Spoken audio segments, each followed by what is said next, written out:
Formation of Himalayas, तो कुछ events हुए जो हिमालय से पहले चीज़ें बनी है, फिजियोग्राफिक फीचर्स, और फॉर्मेशन ऑफ हिमालयास के बाद कुछ ऐसी चीज़ें हुई जिससे हमें अपने फिजियोग्राफिक फीचर्स मिले। तो एग्जैक्टली हुआ क्या, इसके लिए हमें चलना पड़ेगा बिफोर ट्रियासिक।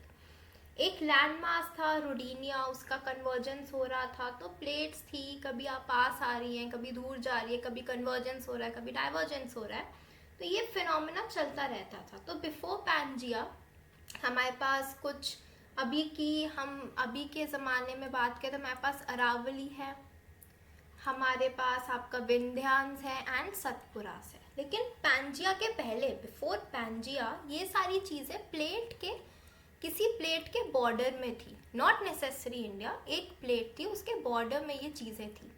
फिर दूसरी इसकी कॉन्टिनेंटल प्लेट से कन्वर्जेंस शुरू हुई, तो ये चीज़ें हिल का स्ट्रक्चर, माउंटेन का स्ट्रक्चर इन्हें ले लिया। तो that led to the formation of Aravalli, Vindhyan, Satpura and आपका ईस्टर्न घाट्स। तो ये उस समय हुआ, ठीक है।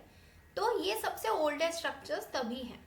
फिर उसके बाद क्या हुआ, फिर तो पैंजिया का ही टाइम आ गया, तो ये प्री पैंजिया चीज़ें थी। फिर हमारे पास पैंजिया का टाइम आ गया। पैंजिया तो हमें पता है कि दो लैंड मासेस में डिवाइड हुआ, ऊपर वाला लॉरेशिया एंड नीचे वाला गोंडवाना। तो अभी का प्रेजेंट डे इंडिया, उसमें हम हिमालयास माइनस कर दें तो वो गोंडवाना का पार्ट था, अफ्रीका की ईस्टर्न कोस्ट से लगा हुआ था। तो ड्यूरिंग जुरासिक उसने due to mantle convection currents काफ़ी उस समय एक्टिव थे, जो हमेशा से एक्टिव रहे हैं और प्लेट्स के कांस्टेंट मूवमेंट्स के लिए रिस्पॉन्सिबल भी रहे हैं।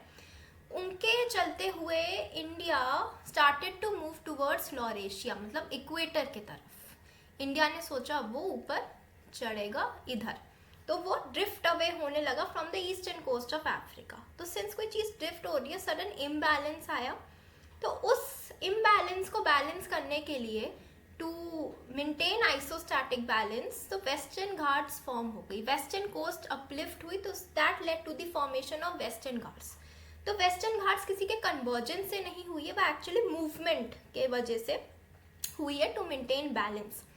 तो हमें एक आइडिया लग गया कि अगर हम टाइम ऑफ फॉर्मेशन देखें इन सब माउंटेन्स का, जो भी प्रेजेंट डे में हम बोलते हैं, तो सबसे ओल्डेस्ट हमारे रहे हैं, जो सबसे ओल्डेस्ट फॉर्म हुए हैं अरावलीज, राइट। उसके बाद हमारे हुए हैं ईस्टर्न घाट्स, उसके बाद हमारे हुए हैं विंध्यांस एंड सतपुरा। फिर उसके बाद हमारे हुए हैं फोर्थ में वेस्टर्न घाट्स। देन उसके बाद लास्ट में हुए हमारे हिमालयास और फिर और भी अभी हम देखेंगे। तो एक तरीके से इससे मुझे ये कंक्लूजन मिला कि Western Ghats are younger than the Eastern Ghats, क्योंकि वेस्टर्न घाट्स इधर है, ईस्टर्न घाट्स इधर है, तो ये यंगर है when compare to the Eastern Ghats. फिर उसके बाद व्हेन वी मूव अहेड, तो हमने एक टाइमलाइन देखी थी when we were studying Deccan trap rock types में, कि 70 MYA, let's go to 70 MYA। उस समय दो इम्पॉर्टेंट इवेंट्स हुए। सबसे पहले तो डेक्कन ट्रैप का formation due to mantle plumes, and second oceanic part of Indian plate converge with the EU plate का करंट लोकेशन, जहाँ भी टिबेटन प्लेटू है उस रीजन पे। तो जो हमारी कोई भी first is Deccan trap formation due to mantle plumes, and second is oceanic part of Indian plate, Indian land mass of Indian plate, ठीक है, touched EU plate, Eurasian plate, ठीक है। तो कोई भी प्लेट होती है हमारे पास, उसका एक कॉन्टिनेंटल पार्ट होता है, ओशियनिक पार्ट होता है। तो व्हेन आई से India was moving towards equator, तो मतलब ये इंडिया का कॉन्टिनेंटल पार्ट है, तो उसका जो अनसीन ओशियनिक पार्ट ये है, ये this touch the Eurasian plate. तो ये हुआ आपका 70 MYA में। अराउंड 10 MYA में कॉन्टिनेंटल पार्ट और continental part of Indian plate and of EU plate merged. जब ये हुआ तो it led to the formation of Himalayas.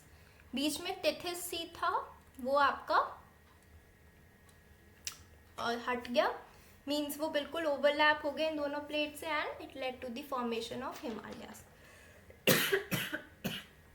जब हिमालयास फॉर्म हुए तो हुआ क्या कि काफी ज्यादा फोल्डिंग हुई, फॉल्टिंग हुई ऊपर।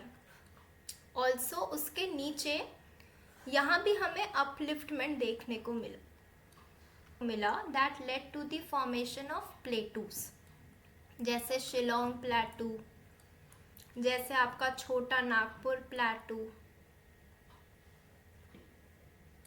जैसे आपका Baghelkhand प्लेटू,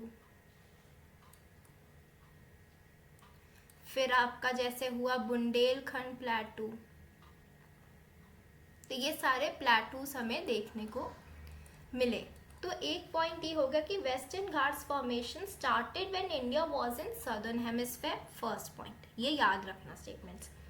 then Western Ghats older than Bundelkhand plateau, ठीक है। इनफैक्ट वेस्टर्न घाट्स इन सबसे ही ओल्डर है। उसके बाद तब ये फॉल्टिंग हुई तो इसमें काफ़ी रिफ्ट वैलीज बनी और फिर उसमें रिवर का फॉर्मेशन भी हुआ। तो हमारे दामोदर फॉल्ट बनी, सोन फॉल्ट बनी, इन सब में ये रिवर्स फ्लो करती हैं।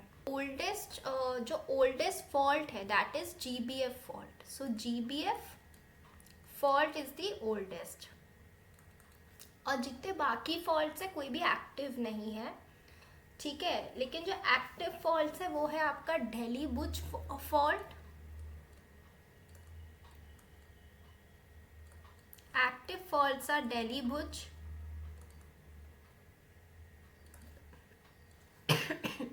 एंड हिमालयन फॉल्ट, ठीक है। अब हम तो रिवर्स की बात कर लेते हैं थोड़ा सा। ये दो सिनेरियोस हम देखते हैं। जब इंडियन लैंड मास इधर था एंड जब इंडियन लैंड मास इधर था, तो जब इधर था इंडियन लैंड मास तो साउथ ईस्टर्न विंड्स के प्रभाव में था, काफी साउथ इंडियन ईस्ट विंड्स इस तरफ चल रही थी, ठीक है। बट यहाँ आती विंड्स का डायरेक्शन बदल गया क्योंकि वो इक्वेटर के ऊपर आ गया। तो this is A, this is B, ठीक है। फर्स्ट केस में तब वो इक्वेटर के नीचे था तो ओरोग्राफिक रेनफॉल वो देख रहा था। कैसे? क्योंकि वेस्टर्न घाट्स इधर है, विंड का डायरेक्शन भी इधर है, तो बारिश ज़्यादा इधर होगी। तो जितनी भी रिवर्स है पुरानी वो सारी इससे इस डायरेक्शन में चल रही है। कौन से कौन से? ईस्ट टू वेस्ट, ठीक है। ये direction of flow of older reverse है। इसी डायरेक्शन को अभी तक नर्मदा एंड तापी भी फॉलो करती है। नर्मदा एंड तापी ये पुरानी रिवर्स है, तभी इनका जो डेल्टा है वो डिस्ट्रॉयड डेल्टा है, डिस्ट्रॉयड डेल्टा या इस्चराइन डेल्टा है। बाकी सब रिवर्स इनकी ड्राई अप हो गई है जो उस टाइम की हैं, बट ये दोनों एक्टिव है। बट जो न्यू रिवर्स है उन सब ने देखा कि यहाँ से यहाँ हाइट ज़्यादा हो गई, थोड़ी सी और टिल्टिंग हुई, यहाँ की हाइट भी ज़्यादा थी। पुराने केस ए में ईस्टर्न घाट्स थोड़ी ऊपर थी, बट यहाँ तब आए केस बी में तब इक्वेटर के ऊपर आ गया तो वेस्टर्न घाट्स थोड़ी अपलिफ्ट हो गई। एंड प्लस विंड का डायरेक्शन भी बदल गया तो रेनफॉल का भी डायरेक्शन बदल गया, अब वेस्ट से ईस्ट जाने लगा।